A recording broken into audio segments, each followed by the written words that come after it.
আজকের যে আমার সাথে এমনটা হবে আমি কখনো ভাবতেই পারিনি গাইস। তারপর আমার ছুটে ছুটে দৌড়ে দৌড়ে আমার চলে যেতে হলো। এত স্পিডে ছুটেছি আমরা কেউ বুঝতেই পারলাম না কত স্পিডে ছুটলাম। চলো গাইস, ব্লগটা শুরু থেকে বলি, আশা করি ভালো লাগবে। ব্লগটা পুরো সম্পূর্ণ দেখবেন।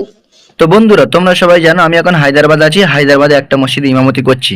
সেই মসজিদে আজকের আসরের নামাজ পড়ে আমি বাইরে একটু ঘুরতে গিয়েছিলাম। ঘুরতে যাওয়ার সময় দেখতে পেলাম একটা পেয়ারা গাছ। গাছটা দেখার পরে গাছে দেখলাম বড় বড় পেয়ারা আছে। তারপরে বন্ধুকে ঠেলা মেরে তুলে দিলাম। তারপরে আমিও উঠে গিয়েছিলাম পেয়ারা গাছে। বুঝতে পেরেছো গাইস?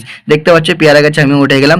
উঠে গিয়ে যত পেয়ারা ছিল বড় বড় সব পেয়ারাগুলো পেড়ে নিয়েছিলাম। এটা কোনো মালিকের গাছ নয়, এটা কারোর গাছ নয়, এটা সরকারি গাছ। তাই যতগুলো পেয়ারা ছিল সব পেড়ে নিয়েছিলাম গাইস। গাইস পেয়ারাটা খাচ্ছিলাম, খুব মিষ্টি ছিল পেয়ারাটা। সত্যি বলবো ফ্রি জিনিস খুব সুন্দর হয়, ওই জন্য পেয়ারাটা খুব সুন্দরই ছিল, মিষ্টি ছিল। তারপরে আমরা তিনজনে পেয়ারা খেতে খেতে আমরা মসজিদের দিকে রওনা দিলাম, কারণ মাগরিবের নামাজও পড়তে হবে। বুঝতে পারছো তোমরা সবাই? তারপরে কিছু তো যেতেই গাইস এত জোরে পানি এলাম আমরা বুঝতেই পারিনি।